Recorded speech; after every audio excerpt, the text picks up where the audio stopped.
বাতৰিলৈ স্বাগতম ষ্টুডিঅ'ত মই পাপৰি পুনৰ মুখ্যমন্ত্ৰী হিমন্ত বিশ্ব শৰ্মাক হত্যাৰ ভাবুকি ৪৮ ঘণ্টাৰ ভিতৰত মুখ্যমন্ত্ৰীক দ্বিতীয়বাৰ ভাবুকি ফেচবুক পোষ্টত মুবাৰক আলী নামৰ এজনৰ ভাবুকি মুখ্যমন্ত্ৰীক হত্যাৰ বাবে বিচাৰিলে ২ কোটি টকা মধ্য অসমতে মুখ্যমন্ত্ৰীক গুলিওৱাৰ ভাবুকি মুবাৰকৰ ফেচবুক পোষ্টত লিখিছে পাকিস্তান জিন্দাবাদ হিন্দুস্তানৰ বিৰুদ্ধে মুবাৰক আলীয়ে দিছে মুৰ্দাবাদ নিজৰ ঘৰৰ ঠিকনা উল্লেখ কৰিছে মুবাৰকৰ ঘৰ নগাঁৱৰ জুৰিয়া গদাইমাৰীত বুলি উল্লেখ পিতৃৰ নাম আব্দুল বাটেন বুলি উল্লেখ কৰিছে মুবাৰকে এই ঠিকনাত গৈ মুবাৰকৰ লগত যোগাযোগৰ আহ্বান জনাইছে ফেচবুকৰ কমেন্টতো যোগাযোগ কৰিব পাৰে বুলি উল্লেখ কৰিছে আচৰিত কথা যে নিজৰ নাম ঠিকনা বা কেনেধৰণে যোগাযোগ কৰিব এই সকলোবোৰ মুবাৰক আলী নামৰ এটাই এনেধৰণে লিখিছে ইয়াৰ পূৰ্বেও যেহেতু তেওঁ ফেচবুক লাইভ দি থাকোতে এজনে এনেধৰণে ভাবুকি ভৰাকৈ তেওঁ মেছেজ কৰিছিল লিখিছিল কমেন্টত লিখিছিল তাতো ফোন নম্বৰ দিয়া হৈছিল আকৌ পুনৰ এবাৰ এনে ধৰণৰ কমেন্ট দিয়া দেখিবলৈ পোৱা গৈছে ইয়াত লিখিছে কোনোবাই মোক ২ কোটি টকা দিলে মধ্য অসমতে গুলিয়া হত্যা কৰিম অসমৰ মুখ্যমন্ত্ৰী হিমন্ত বিশ্ব শৰ্মাক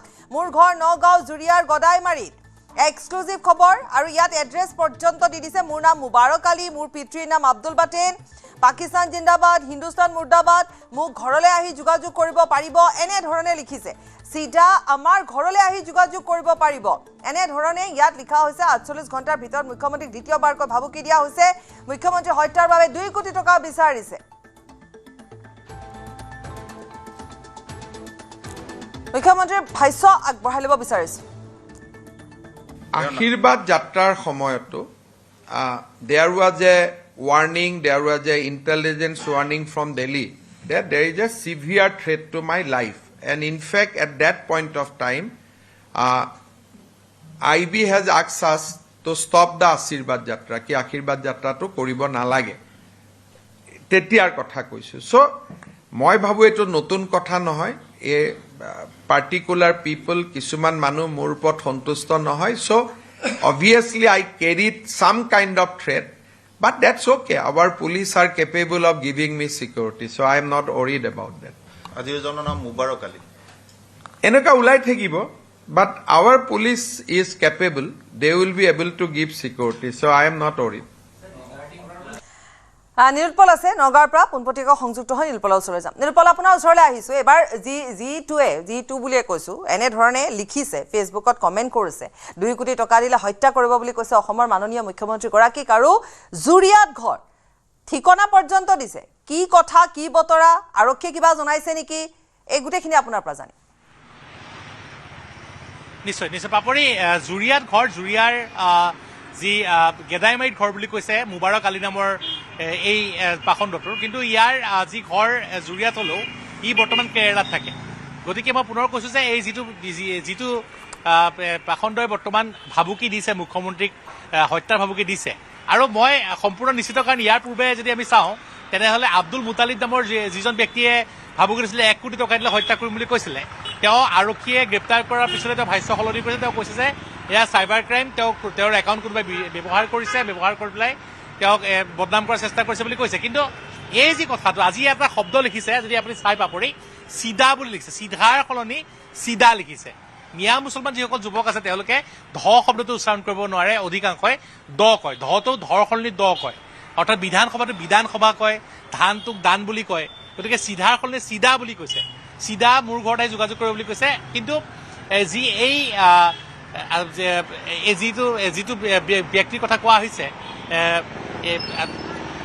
সেইগৰাকীৰ বৰ্তমান ইয়াত নামটো যদিও বা জুৰিয়াৰ গেদাইমাৰীত যদিও ঘৰ কিন্তু ইয়াত ঘৰ নহয় ইয়াৰ ঘৰ হ'লেও থাকে কেৰেলাত আৰু কেৰেলাৰ যুৱতীয়ে আমি গম পোৱাত কেৰেলাৰ এগৰাকী যুৱতীক বিয়া পাতি বৰ্তমান কেৰেলাত কাম কৰি আছে গতিকে আৰক্ষীয়ে বৰ্তমান বিচাৰি আছে এই যিটো পাখণ্ডক বিচাৰি আছে কিন্তু এটা কথা ক'ব লাগিব যে এতিয়ালৈকে বিচাৰি পোৱা নাই কাৰণ ইয়াত নাইকিয়া যদিও বা কৈছে যে ২ কোটি টকা দিলে হত্যা কৰিম মধ্য অসমত হত্যা কৰিম মোৰ ঘৰলৈ আহি মোক যোগাযোগ কৰক কিন্তু প্ৰকৃত অৰ্থত ইয়াত নাইকিয়া এগৰাকী ব্যক্তি ইয়াত নাই যিগৰাকী ব্যক্তিয়ে ভাবুকি দিছে বা যিটো নামৰ মানে নাম প্ৰকাশ ফেচবুকত কৰা- ভাবুকি দিব পাৰে ভয়াতুৰ এনে একাংশ লোকে ফেচবুকত ভাবুকি দিব পাৰে ঘৰ ইয়াত নহয় আছেগৈ কেৰেলাত তাৰ পৰা ভাবুকি দিছে এড্ৰেছ দিছে ঠিকনা দিছে ঘৰৰ জুৰিয়াৰ দিছে পিতৃৰ নাম দিছে যাতে পিতৃ সেই গোটেই কথাখিনিত পিতৃ সাঙুৰি সোমাই যায় পিতৃক আৰক্ষী আটক কৰিব গতিকে এনেকুৱা ধৰণৰ ভাবুকি ভৰা যিবোৰ কমেণ্টবোৰ আহিছে মুখ্যমন্ত্ৰীগৰাকীয়ে কিছু সময় পূৰ্বে তেওঁ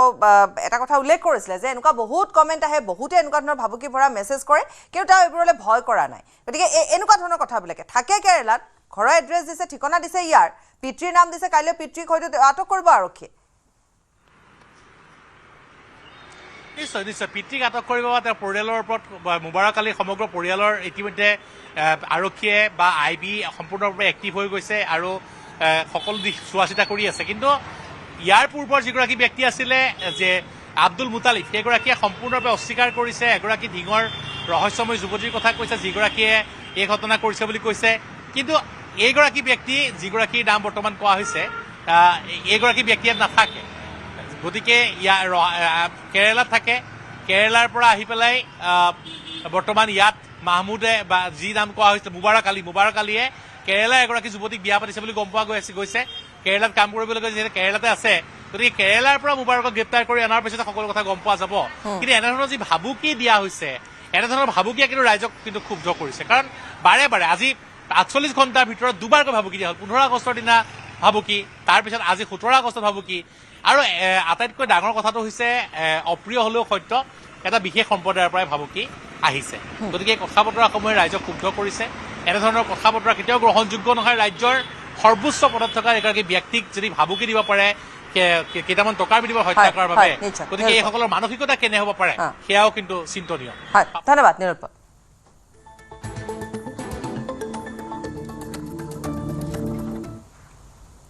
আৰু ইফালে আব্দুল মুতালেবক 5 দিনৰ আৰক্ষী জিম্মালৈ প্ৰেৰণ কৰা হৈছে আব্দুল মুতালেবে মুখ্যমন্ত্ৰীক হত্যাৰ ভাবুকি দিয়াৰ অভিযোগ 15 আগষ্টত ফেচবুক যোগে মুখ্যমন্ত্ৰীক দিয়া হৈছিল হত্যাৰ ভাবুকি মৰিগাঁও আৰক্ষীয়ে মাৰাথন জেৰা চলাই আছে আব্দুল মুতালেবক আৰক্ষীৰ নজৰবন্দীত আছিল আব্দুল মুতালেবৰ পিতৃ জ্যেষ্ঠ ভাতৃসহ আন এজন ব্যক্তি ইতিমধ্যে 5 দিনৰ আৰক্ষী জিম্মালৈ প্ৰেৰণ কৰা হৈছে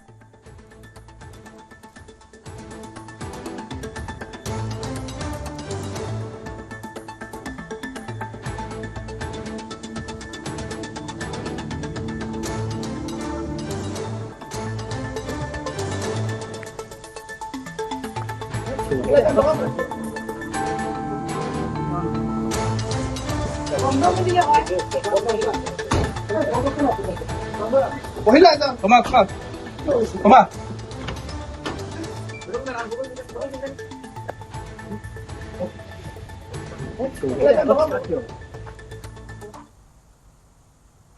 লাভ জেহাদীক আৰক্ষীৰ এনকাউণ্টাৰ নাবালিকা ধৰ্ষণকাৰীলৈ আৰক্ষীৰ গুলীবিদ্ধ অভিযুক্তটো নাছিৰুল শেখ চিৰাঙৰ কাজল গাঁৱত এনকাউণ্টাৰৰ ঘটনা সংঘটিত হৈছে গুলীবিদ্ধ নাছিৰুলক হাস্পাতালত ভৰ্তি কৰোৱা হৈছে দেওবাৰে আৰক্ষীয়ে গ্ৰেপ্তাৰ কৰিছিল নাছিৰুল সহ 3 অভিযুক্তক পীৰ মহম্মদ নাছিৰুল শেখ আৰু হাৰুনুল হাছেনক গ্ৰেপ্তাৰ কৰিছিল আৰক্ষীয়ে পলায়নৰ চেষ্টা চলোৱাৰ সময়তে নাছিৰুলক এনকাউণ্টাৰ এগৰাকী কিশোৰীক দলবদ্ধ ধৰ্ষণ কৰিছিল 3 পাখণ্ডই লাভ জেহাদ কৰি দলবদ্ধ ধৰ্ষণ কৰিছিল নাবালিকাক দলবদ্ধ ধৰ্ষণ কৰি মোবাইলত ৰেকৰ্ড কৰিছিল ভিডিঅ' দৃশ্য মোবাইলত ৰেকৰ্ড কৰিছিল মূল অভিযুক্ত নাছিৰুলে ভাইৰেলো কৰিছিল ভিডিঅ'টো তাৰ পিছতে আৰক্ষীয়ে আটক কৰে আৰু পৰৱৰ্তী সময়ত এনকাউণ্টাৰ কৰা হৈছে আকৌ এবাৰ কৈছো গুলীবিদ্ধ হৈছে নাছিৰুল নামৰ এটা 3টা অভিযুক্ত নাবালিকাক ধৰ্ষণ কৰিছিল লাভ জেহাদীক আৰক্ষীয়ে এনকাউণ্টাৰ কৰিছে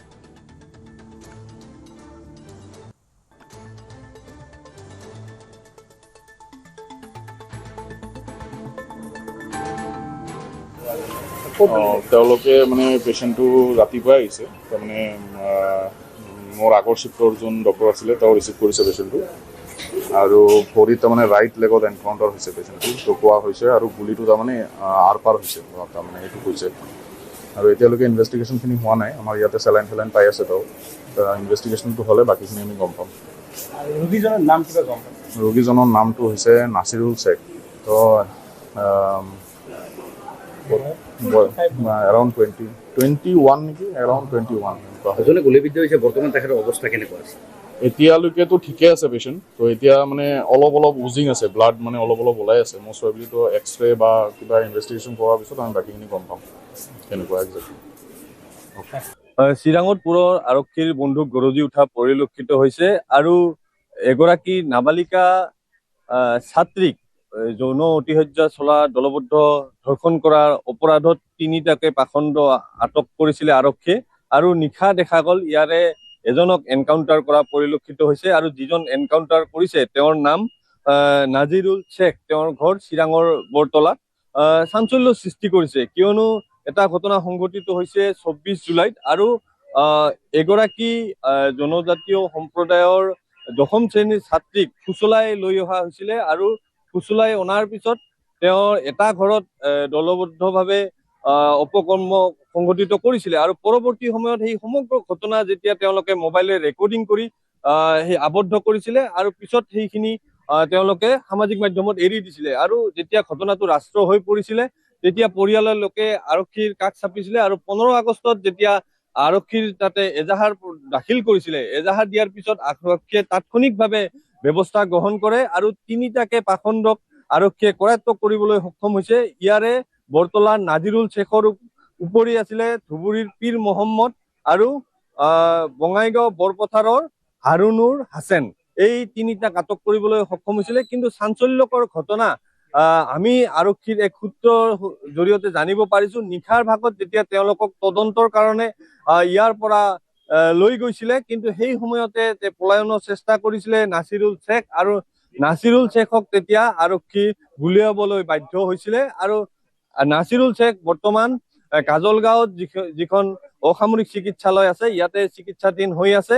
কটকটীয়া নিৰাপত্তাৰ ব্যৱস্থাৰ মাজত ইয়াতে চিকিৎসাধীন হৈ আছে। আমাক বৰ্তমানলৈকে কিন্তু তেওঁৰ দৃশ্য সংগ্ৰহৰ অনুমতি প্ৰদান কৰা নাই আৰু আৰক্ষীৰ ফালৰ পৰা এতিয়ালৈকে ভাষ্য প্ৰদান কৰা নাই কি স্থিতিত বা কি পৰিস্থিতিত গুলীচালনা কৰিবলগীয়া হ'ল। কিন্তু আমি যিমান দূৰ জানিব পাৰিছো তেওঁ পলায়ন কৰিবলৈ চেষ্টা কৰিছিলে। আনকি নাছিৰুল শেখৰ হাতত আৰক্ষীয় আহত হ'বলগীয়া খবৰ আমি পাইছো কিন্তু এতিয়ালৈকে আৰক্ষীৰ শীৰ্ষ মহলে এতিয়ালৈকে সমগ্ৰ ঘটনা তেওঁ বিতংভাৱে প্ৰকাশ কৰা নাই। আমি আশা কৰিছো কিছু সময় পিছতে শীৰ্ষ আৰক্ষীয়ে এই ঘটনাৰ বিৱৰণী দাঙি ধৰিব। কিন্তু নাছিৰুল শেখ যিগৰাকী পাখণ্ড, নাছিৰুল শেখে কিন্তু ফুচলাই ছোৱালীগৰাকীক তেওঁৰ ঘৰত আনিছিলে আৰু অনাৰ পিছত এই 2টা পাখণ্ড তেওঁৰ সৈতে লগ হৈছিলে আৰু এটা কথাত আবদ্ধ কৰি তেওঁলোকৰ সৈতে দলবদ্ধ ঘটনা তেওঁলোকে সংঘটিত কৰিছিলে আৰু সমগ্ৰ ঘটনাই চাঞ্চল্য সৃষ্টি কৰিছে। আৰু যিহেতু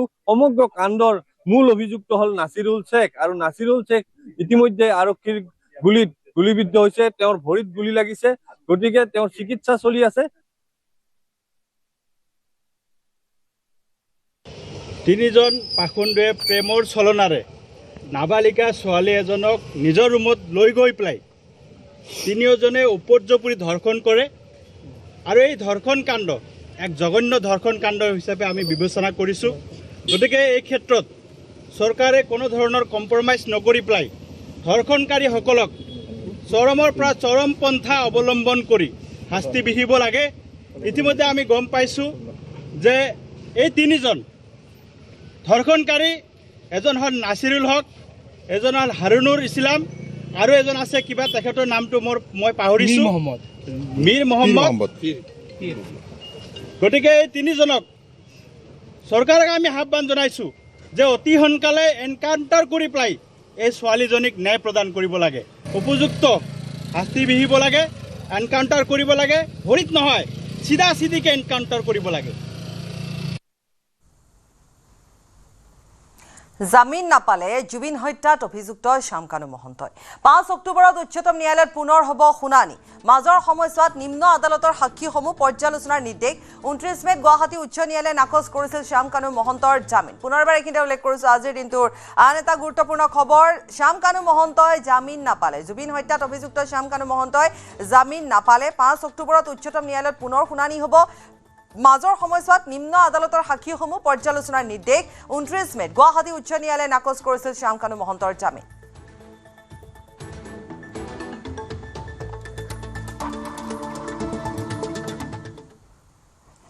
বহু চৰকাৰী কৰ্মচাৰীৰ বিৰুদ্ধে আছে বহু বিবাহৰ অভিযোগ। বহু মহিলাই স্বামীৰ বিৰুদ্ধে বহু বিভাগৰ অভিযোগ দিছে। অভিযুক্ত কৰ্মচাৰীৰ বিৰুদ্ধে চলিব তদন্ত। বিবাহ বিচ্ছেদ নকৰাকৈ দ্বিতীয় বিবাহ কৰিলে হ'ব শাস্তি। প্ৰথমা পত্নীক দিয়া হ'ব স্বামীৰ দৰমহাৰ 20% ধন। আজি মুখ্যমন্ত্ৰীয়ে ঘোষণা কৰে। যোৱা কেইটামান দিনত ইউনিফৰ্ম চিভিল কোডৰ আইন প্ৰণয়ন হোৱাৰ পিছত মই য'তেই ট'ৰত গৈছোঁ, এগৰাকী নহয় এগৰাকী মহিলাই মোৰ আগত আহি অভিযোগ কৰিছে যে মোক কোনো ধৰণৰ ডাইভোৰ্চ বা বিবাহ বিচ্ছেদ নোহোৱাকৈ প্ৰথম স্বামীয়ে মোৰ লগত যোগাযোগ বন্ধ কৰি দিছে। কাৰোবাৰ কোলাত কেঁচুৱা আছে আৰু কোনোবাত স্বামীৰ ঘৰলৈ গ'লে মাৰপিট কৰিও খেদি পঠোৱা হৈছে। আৰু ইয়াৰ ভিতৰত ভালে সংখ্যক চৰকাৰী কৰ্মচাৰী আছে। এই ঘটনাৰ পিছত আমি এটা চিন্তা কৰিছিলোঁ যে যদি চৰকাৰী কৰ্মচাৰী এজনে নিজৰ প্ৰথম পত্নীক বিবাহ বিচ্ছেদ নোহোৱাকৈ পৰিত্যাগ কৰে, তেতিয়াহ'লে তাতকৈ ডাঙৰ অপৰাধ একো হ'ব নোৱাৰে। নিয়মমতে সেই চৰকাৰী কৰ্মচাৰীজনে ইয়াৰ পিছত চৰকাৰী চাকৰিত থকাৰো অধিকাৰ হেৰুৱাই পেলায়। কিন্তু এই অভিযোগবিলাকৰ তদন্ত নোহোৱাকৈ বা ডিপাৰ্টমেণ্টেল প্ৰচিডিং নোহোৱাকৈ এজন ব্যক্তিক চৰকাৰী চাকৰিৰ পৰা আমি গুচাই বুলি ক'লে গুচাব নোৱাৰোঁ। সেইকাৰণে আমি এটা নতুন সিদ্ধান্ত লৈছোঁ যে পৰিত্যাগ কৰা পত্নীগৰাকীয়ে যদি DDOজনক অৰ্থাৎ যিজনে দৰমহা দিয়ে তেওঁক যদি আবেদন কৰে, তেওঁৰ দৰমহাৰ 20% ইনক্লুডিং DA, এইটো নহয় যে বেচিক চেলাৰী, সম্পূৰ্ণ দৰমহাৰ 20% পৰিত্যাগ কৰা পত্নীগৰাকীৰ একাউণ্টলৈকে ট্ৰান্সফাৰ কৰি দিব। কেছো চলি থাকিব, প্ৰচিডিঙো চলি থাকিব। সমান্তৰালভাৱে মহিলাগৰাকীয়ে 20% দৰমহাৰ ধন লাভ কৰিব, যাতে তেওঁলোকে এটা জীৱন আৰম্ভ কৰিব পাৰে। আজি আমাৰ চৰকাৰী কৰ্মচাৰীৰ এভাৰেজ দৰমহা 50,000 প্লাছ ইন এণ্ড এৰাউণ্ড। গতিকে লগে লগে অন্তত মাহত 10-12,000 টকা সেই পত্নীগৰাকীয়ে পৰিত্যাগ পত্নীগৰাকীয়ে লাভ কৰিব পাৰিব। আৰু ইমানতে শেষ হৈ নাযায়, কৰ্মচাৰীজনৰ ওপৰত ডিপাৰ্টমেণ্টেল প্ৰচিডিঙো আৰম্ভ হ'ব সমান্তৰালভাৱে। বাল্য বিবাহক কেন্দ্ৰ কৰি শোণিতপুৰৰ গৰুদুবাত সংঘটিত হৈছে দলবদ্ধ আক্ৰমণৰ এক ঘটনা। বাল্য বিবাহৰ বিৰোধিতা কৰাৰ বাবে একাংশ লোকক আক্ৰমণ কৰাৰ অভিযোগ উত্থাপন হৈছে।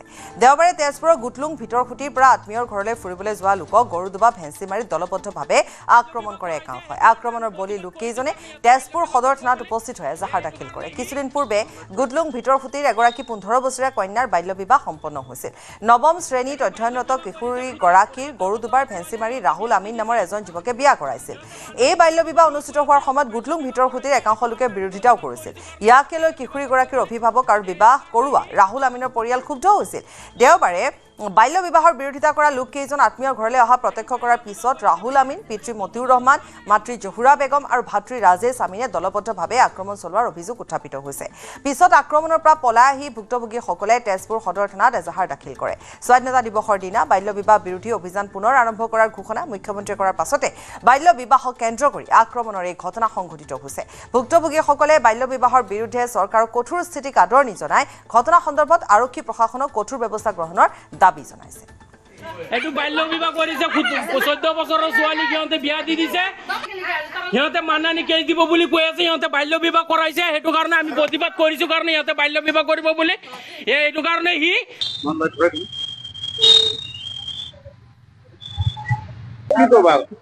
বাল্য বিবাহটো আচলতে এটা ক্ৰাইম হয়।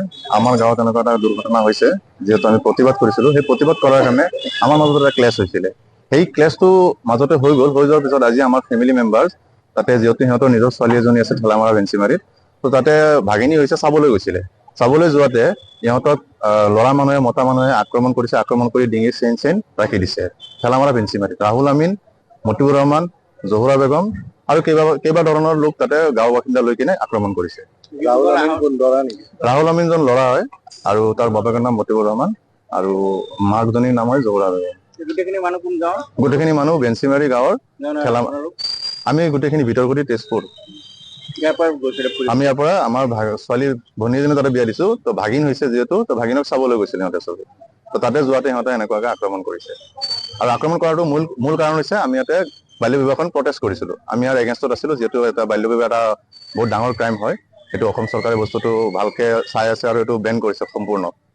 তো সেইকাৰণে এই বস্তুটো আমি প্ৰতিবাদ কৰাতে ইহঁতে এইখিনি আমাৰ ওপৰত আক্ৰমণ কৰিছে। 13-14 বছৰীয়া ছোৱালী এজনী বিয়া দিব খোজোতে আমি অলপ প্ৰতিবাদ কৰিছো, বিৰোধিতা কৰিছো। তাৰ কাৰণে আজি মতিউৰ ৰহমান বুলি আৰু ৰাহুল যি ল'ৰাটো আৰু ল'ৰাৰ বাপটো হ'ল মতিউৰ ৰহমান। ল'ৰাটোৰ বয়স 25 মান হ'ব। ল'ৰাৰ নাম ৰাহুল আমিন বুলি লিখে।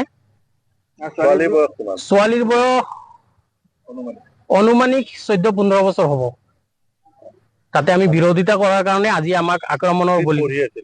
ছোৱালীজনী এতিয়াও পঢ়ি আছে। শনিবাৰ হলে ছোৱালীজনী ল'ৰাৰ ঘৰত গুচি যায়, দেওবাৰে আবেলি আহি যায়।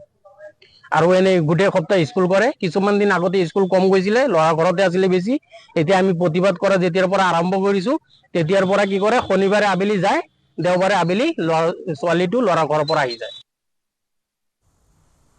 দ্বিতীয় পৰ্যায়ৰ অন্তৱৰ্তীকালীন বান সাহায্য প্ৰদান 31,951টা পৰিয়াললৈ 15,000কৈ আৰ্থিক সাহায্য মুকলি কৰি দিয়া হ'ল। মুঠ 47.93 কোটি টকা ডিবিটিৰ জৰিয়তে বৰ্ণাঢ্যলৈ এককালীন সাহায্য প্ৰদান, বান সাহায্য আৰু পুনৰ সংস্থাপনৰ বাবে চৰকাৰৰ পদক্ষেপ। প্ৰথম পৰ্যায়ত 64,891টা পৰিয়ালে পাইছিল 15,000 টকাকৈ। শিৱসাগৰত এতিয়াও বাদ পৰি আছে 3,000 পৰা 4,000 পৰিয়াল। বাদ পৰা 3-4 হাজাৰ পৰিয়ালকো প্ৰদান কৰি সাহায্য প্ৰদান কৰা হৈছে। বান বিধ্বস্ত 4 জিলাত চলি আছে ক্ষতিগ্ৰস্ত পৰিয়ালৰ মূল্যাংকন।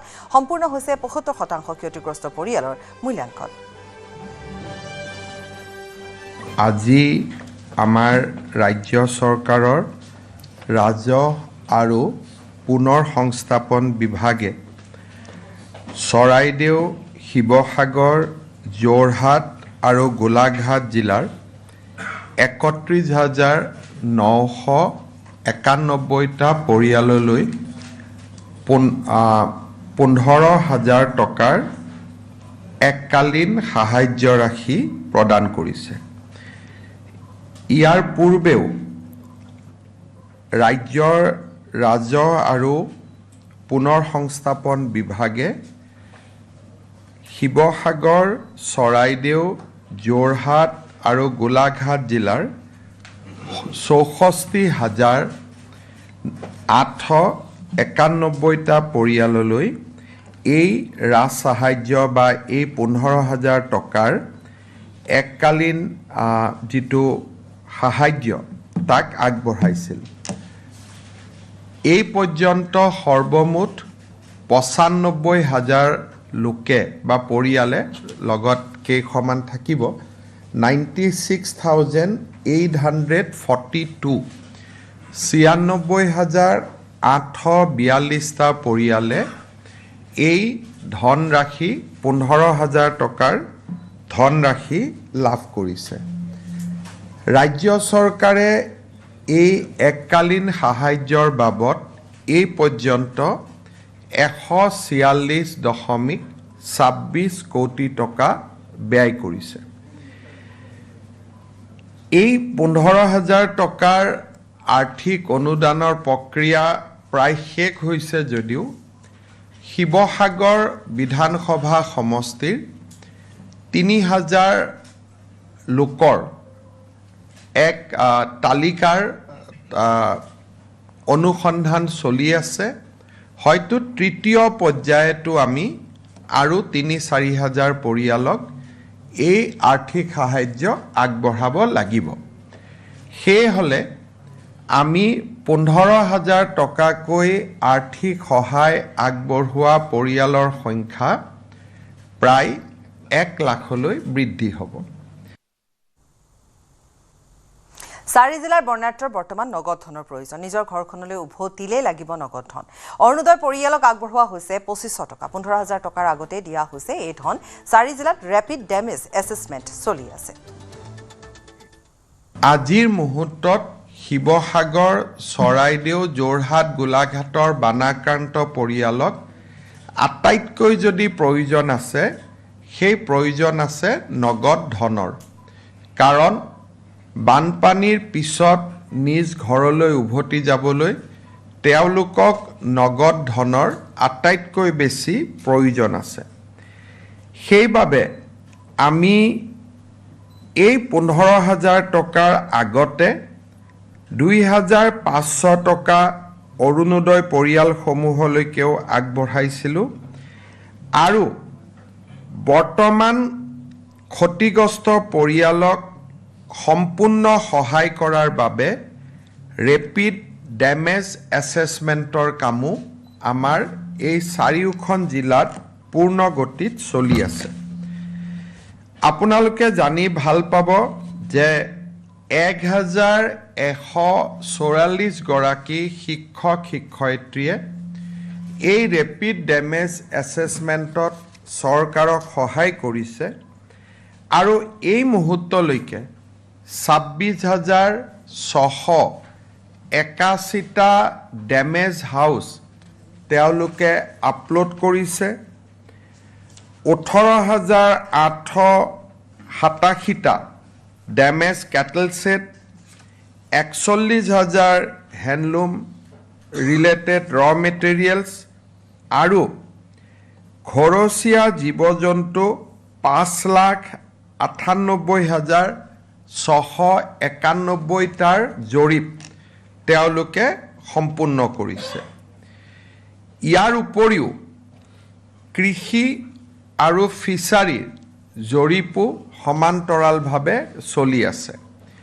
কৃষি ক্ষেত্ৰত এতিয়ালৈকে 99,256 জন কৃষকক আইডেণ্টিফাই কৰা হৈছে যাৰ খেতি পথাৰ বানপানীৰ সময়ত বিভিন্ন ধৰণে ক্ষতিগ্ৰস্ত হৈছে আমি বিশ্বাস কৰোঁ যে এই প্ৰথম পৰ্যায়ৰ যিটো সাৰ্ভে ই 28 বা 29 আগষ্টত সামৰণি পৰিব 28 বা 29 আগষ্টত প্ৰথম পৰ্যায়ৰ সাৰ্ভে শেষ হোৱাৰ লগে লগে এই সাৰ্ভেত ক্ষতিগ্ৰস্ত হোৱাৰ যিখন তালিকা তাক আমি ৱেব পৰ্টেলৰ জৰিয়তে প্ৰকাশ কৰিম যাতে সকলোৱে নিজৰ নিজৰ নাম তাত আছে নে নাই ডেমেজ তেওঁলোকে জনোৱা মতে নথিভুক্ত হৈছে নে নাই তাক যাতে তেওঁলোকে পৰ্যবেক্ষণ কৰিব পাৰে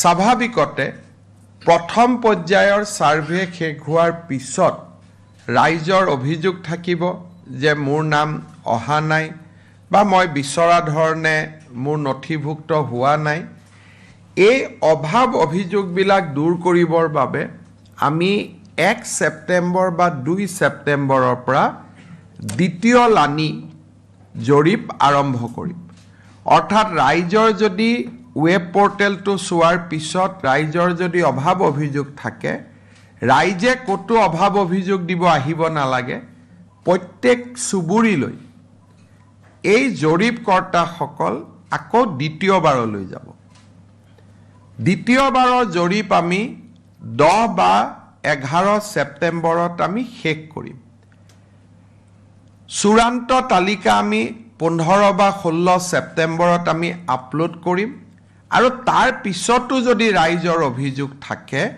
আমাৰ জৰীপকৰ্তাসকল তৃতীয়বাৰলৈও আমি জৰীপ ক্ষেত্ৰলৈ যাবৰ বাবে প্ৰস্তুত হৈ থাকিম আমাৰ লক্ষ্য হ'ব যে দুৰ্গা পূজাৰ আগতে অৰ্থাৎ 9-10 অক্টোবৰৰ আগতে বা ছেপ্টেম্বৰৰ শেষলৈ যদি তৃতীয় জৰীপৰ প্ৰয়োজন নহয় আমি এই ৰেপিড এছেছমেণ্ট অনুসৰি মানুহক পাবলগীয়া ধনৰাশি আমি যাতে ডিবিটিৰ জৰিয়তে এনেকৈ হস্তান্তৰ কৰিব পাৰোঁ ৰাইজৰ সকাহৰ বাবে প্ৰজেক্ট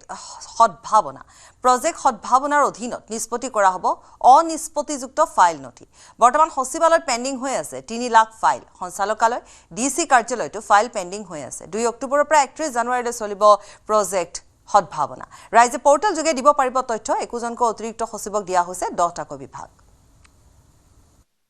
2 অক্টোবৰৰ পৰা প্ৰজেক্ট সদ্ভাৱনা বুলি আমি এটা কাম আৰম্ভ কৰিম যে 2 অক্টোবৰৰ পৰা 31 জানুৱাৰীলৈকে আমাৰ অসম চৰকাৰৰ ভিতৰত যিমান পেণ্ডিং কাগজ আৰু ফাইলছ আছে আমি সকলোৱে তাক ডিসপোজ কৰিব পাৰিম এটা পোৰ্টেল হ'ব য'ত নেকি ৰাইজেও আবেদন কৰিব পাৰিব যে মোৰ অমুকখন কাগজ জমা হৈ আছে এনেকুৱা নহয় যে অকল চৰকাৰে দেখাখিনি কৰিব চৰকাৰৰ নজৰত নাথাকাও যদি কিবা কাগজ আমাৰ সচিবালয়ত পেণ্ডিং হৈ আছে তাকো ৰাইজে লিখিব পাৰিব ডাইৰেক্টৰেট বিলাকত যদি পেণ্ডিং হৈ আছে তাকো ৰাইজে লিখিব পাৰিব আৰু জিলা আয়ুক্তৰ কাৰ্যালয়টো যদি বছৰ বছৰ ধৰি পেণ্ডিং হৈ আছে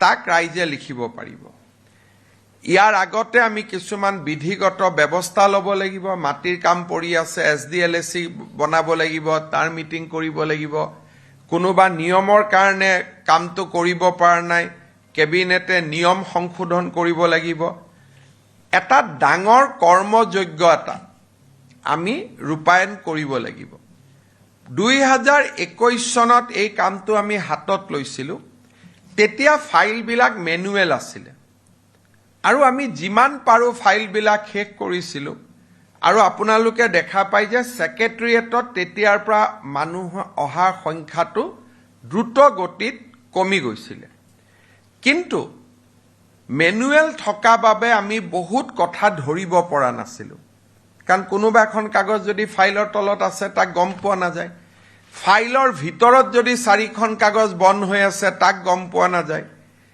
এতিয়া ই ফাইল যেটো আমি ব্যৱস্থা হাতত ললো আমাৰ ডেটা সেন্টাৰ হোৱাৰ পিছত এতিয়া আমি প্ৰত্যেকখন কাগজ আমি ধৰিব পাৰো সেই কাৰণে এইবাৰ প্ৰজেক্ট সদ্ভাৱনা আৰু বেছি প্ৰিচিশন হ'ব পাৰিব নিৰ্ভৰশীল হ'ব পাৰিব যোৱাকালি মই প্ৰায় 2 ঘণ্টা ধৰি আমাৰ মুখ্য সচিব আৰু অতিৰিক্ত মুখ্য সচিবসকলৰ লগত আলোচনা কৰিছিলো এজন এডিশনাল চিফ সেক্ৰেটাৰীক আমি 10টা ডিপাৰ্টমেন্ট দিছো তেওঁলোকে কথা পাতিব নিয়ম সংশোধন লাগে নিয়মৰ সংশোধনৰ কথা ক'ব আন ব্যৱস্থা ল'ব লাগে তাৰ বিষয়ে ক'ব আৰু 2 অক্টোবৰলৈকে আমি এটা সুন্দৰ ব্যৱস্থা আৰম্ভ কৰিম যাতে সচিবালয়ৰ পৰা ডাইৰেক্টৰৰ পৰা ডিসি কোৰ্টলৈকে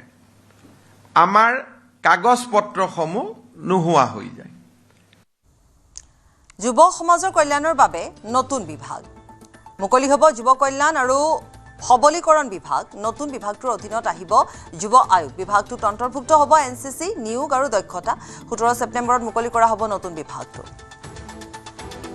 আমি এটা ইয়থ ওয়েলফেয়াৰ এন্ড এম্পাওয়াৰমেন্ট এটা নতুন বিভাগ আমি নিৰ্মাণ কৰিম যেটো বিভাগৰ আওতালৈকে ৰাজ্যৰ যুৱ আয়োগ NCC NSS এমপ্লয়মেন্ট এক্সচেঞ্জ সমূহ যিমান বিলাক এমপ্লয়মেন্ট এক্সচেঞ্জ আছে আৰু ৰাজ্যৰ বিভিন্ন স্তৰত শিক্ষা বিভাগে হাতত লোৱা যুৱ কল্যাণৰ কাম আন বিভাগ বিলাকে হাতত লোৱা যুৱ কল্যাণৰ কাম গুটেই বিলাক সেই বিভাগটোৰ ওপৰত ন্যস্ত হ'ব আৰু এই বিভাগটো আমি আশা কৰিছো যে 17 ছেপ্টেম্বৰৰ দিনাখন প্ৰধানমন্ত্ৰী নৰেন্দ্ৰ মোদীৰ উপজা দিন সেই দিনটোত আমি আৰম্ভ কৰিব পাৰিম আৰু এই যেটো ডিপাৰ্টমেন্ট এই ডিপাৰ্টমেন্টৰ জৰিয়তে আমি যুৱক যুৱতীসকলৰ কল্যাণৰ বাবে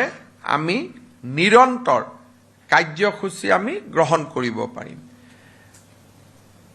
আকৌ ভাৰতৰ ভিতৰতে এটা ডেডিকেটেড ইউথ ওয়েলফেয়াৰ ডিপাৰ্টমেন্ট মই নাজানো আন কিমান বিভাগত আছে কিন্তু আমাৰ কাৰণে ই এটা ডাঙৰ প্ৰাপ্তি হ'ব আৰু ইতিমধ্যে বিভাগটোৰ নিৰ্মাণৰ কাম তাৰ ডিষ্ট্ৰিক্ট অফিচ ক'ত হ'ব, ষ্টেটত ডাইৰেক্টৰেট কেনেকুৱা হ'ব, ষ্টেটত আন কি ধৰণৰ কাৰ্যসূচীবিলাক ইয়াত অনা হ'ব। প্ৰদান কৰা হ'ব মুখ্যমন্ত্ৰী কৃষক উৎকৰ্ষ বঁটা। এই বছৰৰ পৰা আৰম্ভ কৰা হ'ব এই বঁটা। এই বছৰত 1000 শিক্ষিত কৃষকক দিয়া হ'ব এই বঁটা। 5 বছৰত লক্ষ্য হ'ব 10,000 শিক্ষিত কৃষক। কৃষি খণ্ডৰে জড়িত হ'লে লাভ কৰিব 1 লাখ টকা। শিক্ষিত যুৱক যুৱতী কৃষি খণ্ডৰে জড়িত হ'বলৈ আহ্বান।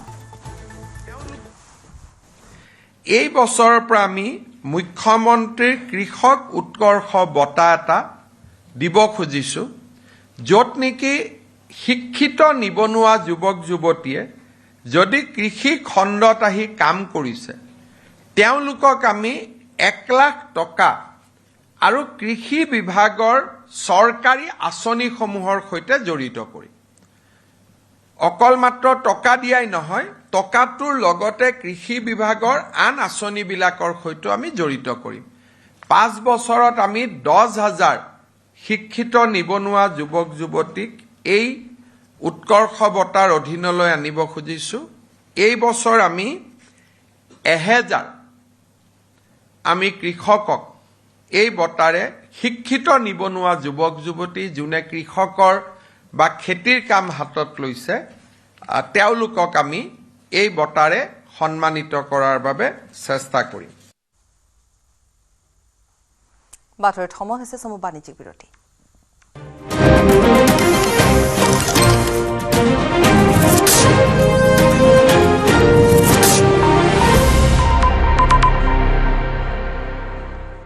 अक्कर बक्कर बम्बे बो ঘৰত কোনটো টিএমটি লগাইছে? माइथन स्टील আপোনাৰ ওপৰত ট্ৰাষ্ট কৰিব পাৰি। ओके ষ্ট্ৰং মানে মাইথান ষ্টীল। কি ঘটিল আজিৰ দিনটো? ৰাজ্য তোলপা লগোৱা ঘটনা, দেশৰ সকলো খবৰ, ৰাজ্যৰ জ্বলন্ত পৰিৱেশ পৰিস্থিতি, ৰাজনীতিৰ সূক্ষ্ম বিশ্লেষণ, পুৱাৰ পৰা নিশাল খবৰ আৰু খবৰ। দেশৰ সৰ্ববৃহৎ নিউজ নেটৱৰ্ক, সঠিক সময়ত শুদ্ধ খবৰ।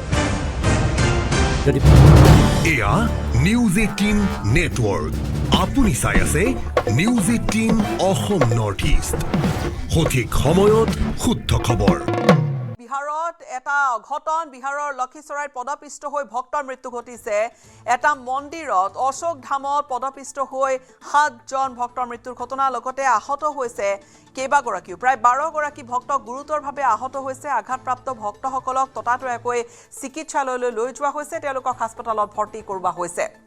শাওনৰ সোমবাৰ উপলক্ষে যথেষ্ট ভিৰ অশোক ধামত আৰু ভক্তসকলৰ উপস্থিতি আছিল। পুৱাৰ ভাগৰে পৰা দীঘলীয়া শাৰী আছিল, কিন্তু তাৰ মাজতে হঠাৎ এটা ফালৰ বেৰিকেড খহি পৰিছিল আৰু বেৰিকেড ভাঙি যোৱাৰ লগালগ সেইখিনি মুহূৰ্ততে ঘটি গৈছিল অঘটন। বহুকেইগৰাকী মহিলা আছে। আঘাতপ্ৰাপ্তসকলৰ ভিতৰত নিহতৰ ভিতৰত প্ৰায় 50,000 ভক্তৰ সমাৱেশ ঘটিছিল এই মন্দিৰ প্ৰাংগণত। আৰু শাওনৰ সোমবাৰ উপলক্ষে ভক্তৰ ভিৰ হৈছিল। একেলগে দুখন ৰেল অহাৰ ফলতে বাঢ়ি গৈছিল ভিৰ। অত্যাধিক ভিৰ ভাঙি তাত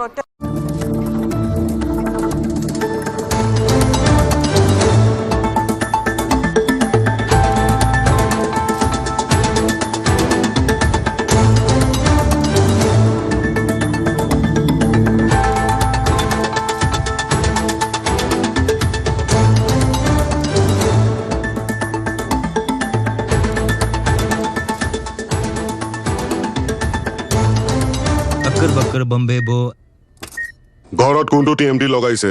माइथन स्टील আপোনাৰ ওপৰত ট্ৰাষ্ট কৰিব পাৰি। ओके ষ্ট্ৰং মানে মাইথান ষ্টীল। এয়া নিউজ 18 নেটৱৰ্ক। আপুনি চাই আছে নিউজ 18 অসম নৰ্থ ইষ্ট, সঠিক সময়ত শুদ্ধ খবৰ। অসমীয়া শাওণ মাহৰ আজি অন্তিমটো সোমবাৰ। অন্যান্য প্ৰান্তৰ লগতে শিৱসাগৰৰ ঐতিক শিৱদৌললৈও বিভিন্ন প্ৰান্তৰ পৰা শিৱ ভক্তসকল আহিছে আৰু চাকি বন্তি প্ৰজ্বলন কৰি আশীষ লৈছে। এইবাৰ যিহেতু শিৱসাগৰ, চৰাইদেউ, যোৰহাট জিলাত বানে বাৰুকৈ বিধ্বস্ত কৰি থৈ গ'ল সেই ভক্তৰ সংখ্যা বিগত বৰ্ষসমূহৰ তুলনাত যদিও কম, কিন্তু তাৰ মাজতে বহু প্ৰতিকূলতা নেওচি এই শিৱদৌললৈ আজি আগমন হৈছে বহু সংখ্যক ভক্তৰ পুৱাৰে পৰা চাকি বন্তি প্ৰজ্বলন কৰিছে। মই সেই পৰিৱেশ দেখুৱাম য'ত চাকি বন্তি প্ৰজ্বলন কৰি মহাদেৱৰ শ্ৰীচৰণত সেৱা ধৰিছে। মই ইয়াত দেখুৱাইছো পৰিৱেশ শিৱসাগৰৰ শাওণ মাহ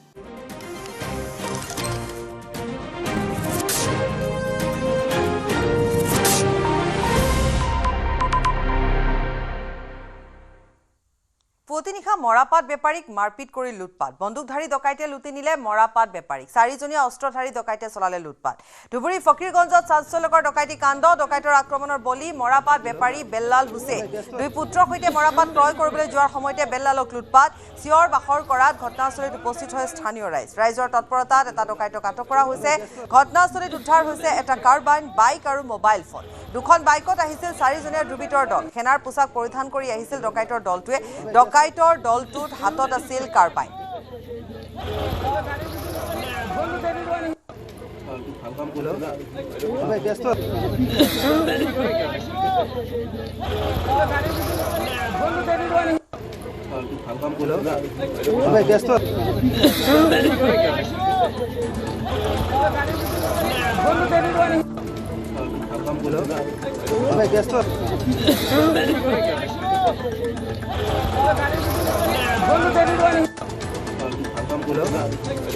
মই আৰু মোৰ দেউতা আৰু মোৰ ছোট ভাই আইতাটা হাতত যাবলৈ ওলাইছো। অলপ আহিছো ঘৰৰ পৰা ওলাই অহাৰ পিছতে খলিমাৰী গ্ৰামত মোক এটক কৰিলে 4জন। 2টা বাইক লৈ আহিছে। অহাৰ পিছত তেওঁলোক নামিছে। নামাৰ পিছত আৰ্মি ড্ৰেছ এটা মেচিন গান আছে তাৰ লগত। তাৰপিছত মোক এটক কৰিলে দেউতাকক আৰু ছোট ভাইক। তাৰপিছত মোৰ যিটো মানে টকাৰ থোলাটো সেইটো মানে তাৰ লৈ গ'ল। লৈ যোৱাৰ পিছত মই ভাবিলোঁ যে প্ৰশাসন নেকি। মই ভালকৈ দেখাৰ পিছত তেতিয়া ভাবিলোঁ যে সেইবিলাক প্ৰশাসন নহয়। তাৰপিছত মই বেগটো কাঢ়ি লোৱাৰ সময়ত মোক এটক কৰিবলৈ ধৰিলে। মানে মেচিন গান দি মোক মাৰিবলৈ ধৰিলে আৰু বক্সিং মাৰিবলৈ ধৰিলে। তাৰপিছত বেগটো লৈ গ'ল। তাৰপিছত দ্বিতীয়বাৰো মই বেগটো ল'লোঁ, তাৰ পৰা কাঢ়ি ল'লোঁ। তাৰপিছত মোৰ দেউতাকক মাৰি ৰাস্তাত পেলাই দিলে, মোৰ সৰু ভাইক পেলাই দিলে। তাৰপিছত মই ঝাপ মাৰি বেগটো ধৰিলোঁ। ধৰাৰ পিছত মোক মানে বন্দুকটো মোৰ পিঠত ধৰিলে। মই বাগৰি পৰিলোঁ। পৰাৰ পিছত মোক ধৰাৰ পিছত মই তেতিয়া মানে চিঞৰ বাখৰ কৰা ধৰিলোঁ। বাইক লৈ আহিছিল 2টা, 4জন মানুহ। মই চিঞৰ বাখৰ কৰাৰ পিছত তাৰপিছত বেলেগ মানুহ গ্ৰামৰ মানুহ আহি গ'ল। তাৰপিছত মই বেগটো লৈ মানে কাৰ হাতত দিছোঁ মই তাৰপিছত আৰু ক'ব নোৱাৰোঁ। খিলঞ্জীয়াৰ ভূমি কিনা বেচা সন্দৰ্ভত গুৰুত্বপূৰ্ণ সিদ্ধান্ত। 40টা ৰাজচক্ৰত খিলঞ্জীয়াই কৰিব পাৰিব ভূমি কিনা বেচা। খিলঞ্জীয়াৰ ভূমি কিনা বেচা সন্দৰ্ভত আহিব কঠোৰ আইন। 40টা ৰাজচক্ৰৰ অধিকাংশই হ'ব নামনি অসমৰ। নামনি অসমৰ খিলঞ্জীয়াৰ ভূমি ৰক্ষা কৰিবলৈ সিদ্ধান্ত। ৰাজ্যৰ 40টা ৰেভিনিউ চাৰ্কুলত অকল অসমৰ খিলঞ্জীয়া বাসিন্দাসকলেহে যাতে মাটি কিনা বেচা কৰিব পাৰে, তাৰ আমি এখন শক্তিশালী আইন আমি অনাৰ কথা 15 আগষ্টৰ দিনা ঘোষণা কৰিছোঁ। আমি কোনকেইটা ৰেভিনিউ চাৰ্কুল হ'ব তাৰ ওপৰত আমি সংশ্লিষ্ট সকলো পক্ষৰ লগতে আলোচনা কৰিম আৰু আমি 40টা ৰেভিনিউ চাৰ্কুল আমি আইডেণ্টিফাই কৰিম।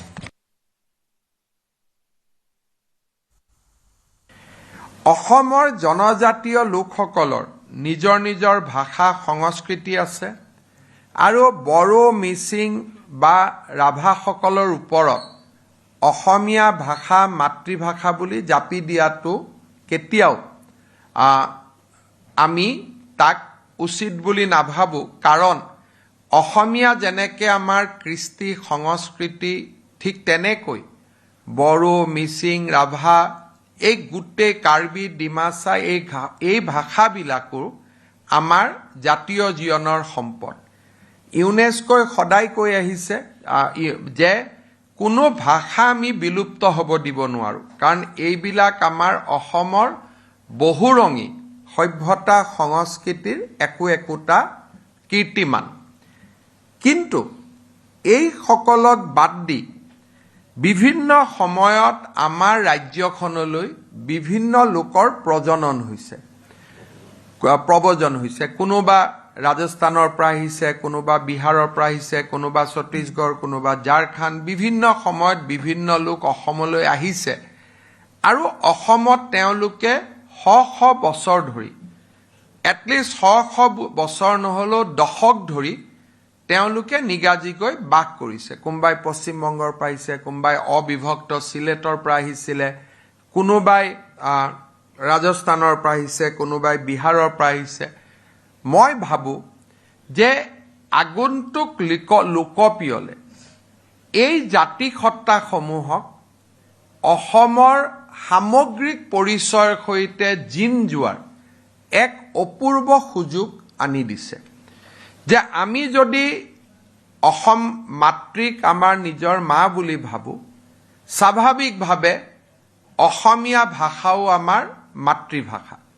জনজাতীয় লোকসকল আৰু বৰাক উপত্যকাৰ লোকসকলক বাদ দি মই ব্ৰহ্মপুত্ৰ উপত্যকাত বাস কৰা আৰু ভাৰতৰ বিভিন্ন ৰাজ্যৰ পৰা বিভিন্ন সময়ত প্ৰব্ৰজন কৰি অসমলৈ অহা সকলো ভাষা ভাষী লোকক অসমীয়া ভাষা লোকপিয়লত মাতৃভাষা হিচাপে লিখিবলৈ 15 আগষ্টৰ দিনা আহ্বান জনাইছোঁ।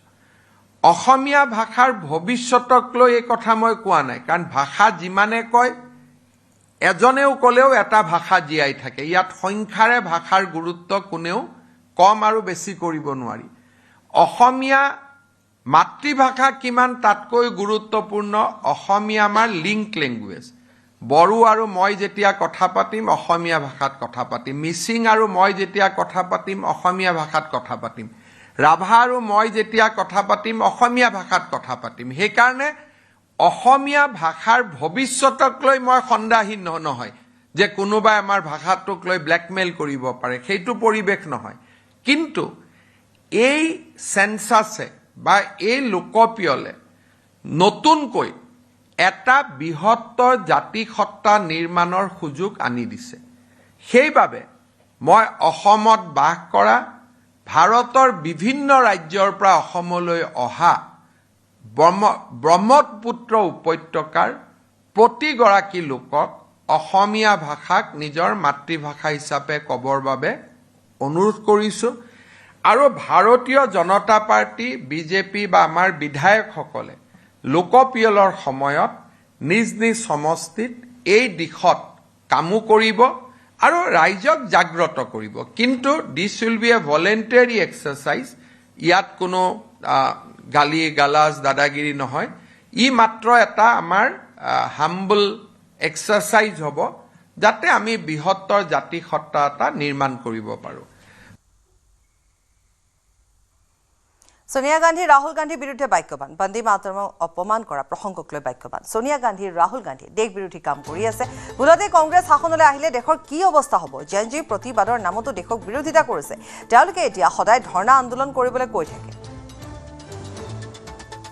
सोनिया गांधी हो राहुल गांधी है, ये लोग मोटा मोटी देश का विरोध करने का मिशन ले चुका है।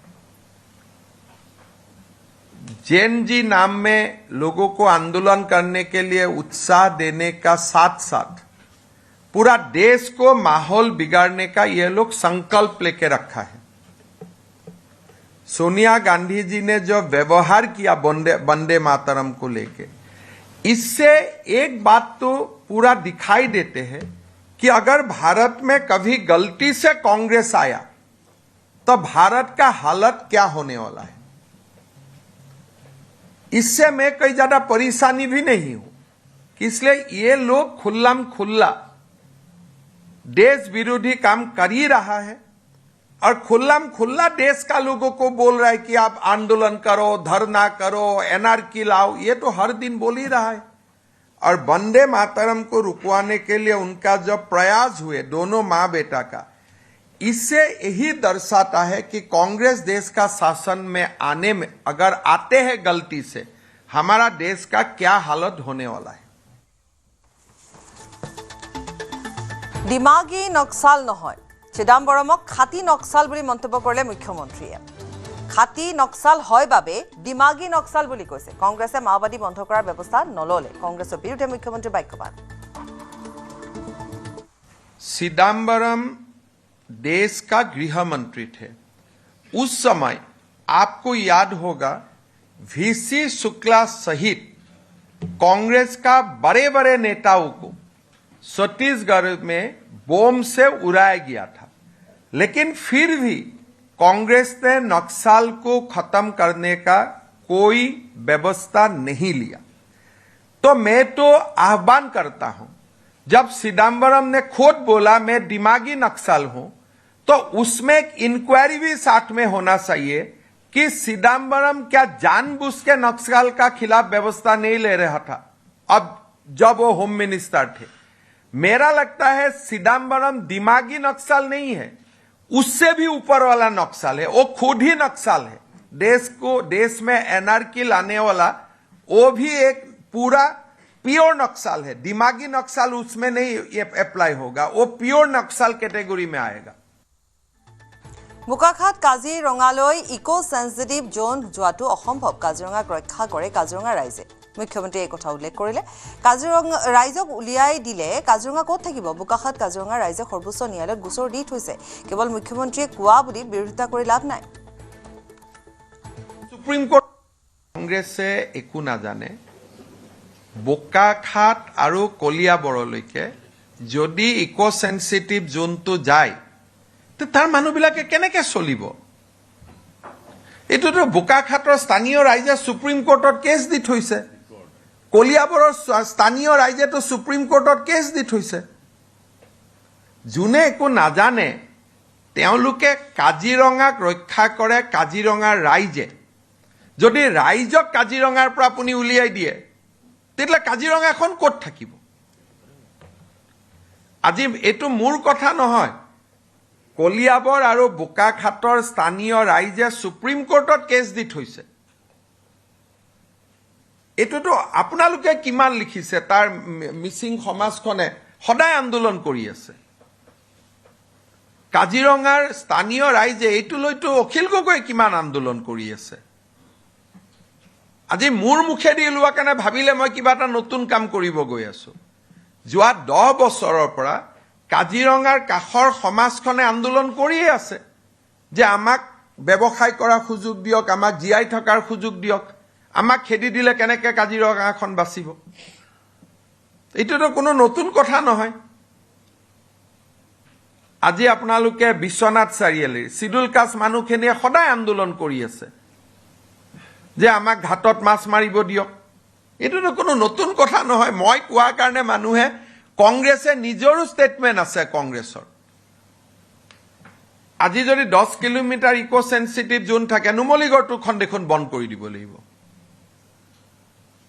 নুমলীগড় ৰিফাইনাৰী দেখোন বন্ধ হৈ যাব এনে কোনো হিসাব নকৰাকৈ মুখ্যমন্ত্ৰীয়ে কোৱা বুলিতো বিৰোধ কৰি লাভ নাই আপোনালোকে হিসাব কৰক কাজিৰঙাৰ পৰা 10 কিলোমিটাৰ দিলে দেখোন নুমলীগড় শোধানাগাৰটোৱে বন্ধ হৈ যাব কোন অসমীয়াই মানি ল'ব গতিকে এনে অলাগতিয়াল বিতৰ্ক কৰিব নালাগে ইকো সেন্সিটিভ জোন 1 পৰা 3 কিলোমিটাৰ হয় এইটোৱে সুপ্ৰিম কোৰ্টৰ জাজমেন্ট যদি 10 কিলোমিটাৰ হৈ যায় বোকাখাট কলিয়াবৰ তাৰ স্থানীয় মানুহ কি অৱস্থা হ'ব গৌৰৱ গগৈ ভাবিছে এইটো ফেসবুকত চলিছেতো কিবা অলপ সুযোগ পাম বুলি তেওঁ নিজেও নাজানে তেওঁ আজি গৈ পেলাই কংগ্ৰেছক বোকাখাট আৰু কলিয়াবৰত অন্তত দুটা ইলেকশ্যন হৰুৱাই থৈ আহিব তেওঁলোকে নিজেও নাজানে এটা কেশৱ দা আপুনি কক মানুহে কি কৈ আছে মানুহে এৰি নিদিয়ে কিন্তু ক'ত মানুহে এৰি দিব যোনে নাজানে ৰনুজা মিছিং মানুহখিনি কথা আপুনি কক নেশ্যনেল হাইৱেতে গুচি যাওক 10 কিলোমিটাৰ তো 10 কিলোমিটাৰ যদি চাৰিওফালৰ পৰা কাজিৰঙা 10 কিলোমিটাৰ হয় হিদন গহপুৰ টপুৰ গৈ পাবগৈ বিশ্বনাথ চাৰিআলি গহপুৰ একোৱে নাথাকিব দেখোন কাজিৰঙাখন উত্তৰ পাৰে আছে বিশ্বনাথ ঘাটলৈকে তাৰ পৰা যদি 10 কিলোমিটাৰ কম্পাছ মাৰি দিয়ে তে গহপুৰ বিশ্বনাথ চাৰিআলি একোৱে নাথাকিব দেখোন কাজিৰঙা মানেতো কহৰা নহয় কহৰাৰ পৰাতো 10 কিলোমিটাৰ কোৱা নাই সীমাৰ পৰা 10 কিলোমিটাৰ কৈছে তেলেখন বিশ্বনাথ চাৰিআলি গহপুৰ একোৱে নাথাকিব এনে আৰু মই কলো বুলিয়ে বিৰোধিতা কৰিব নালাগে নহয় আজি তেওঁ গোটেই কংগ্ৰেছক শেষ কৰি দিলে তাতে যি কবাত বাছি খুচি আছিল তেওঁ তাতে গৈ শেষ কৰি দিলে সুপ্ৰিম কোৰ্টে কৈছে যে 3 কিলোমিটাৰ ম্যাক্সিমাম ইএসজেড হলে আমি সন্তুষ্ট আমাৰ ৰাজ্যটো 3 কিলোমিটাৰত আন্দোলন কৰি আছে যেটো নাজানে ক'ব নালাগে নহয় কাজিৰঙাখন জোৰ পৰা আছে সীমাবিলাকৰ পৰা 10 কিলোমিটাৰ হলে নুমলীগড় সব বন্ধ হৈ যাব দেখোন কাৰ্বি আলঙৰ আধা শেষ হ'ব ইমান ট্ৰাইবেল মানুহবিলাক আছে এনেকে সহজ নেকি দুনিয়াখন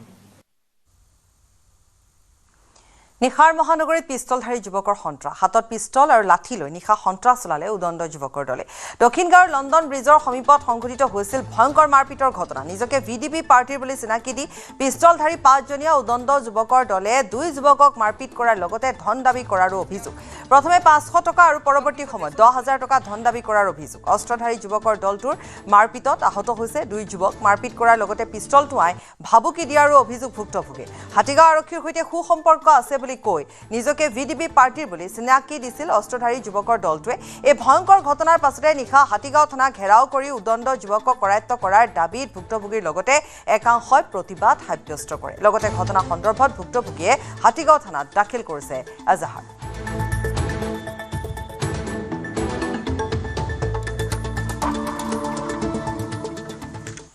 আৰু ইয়াৰ সৈতে বাতৰি পৰা বিদায় লৈছো নমস্কাৰ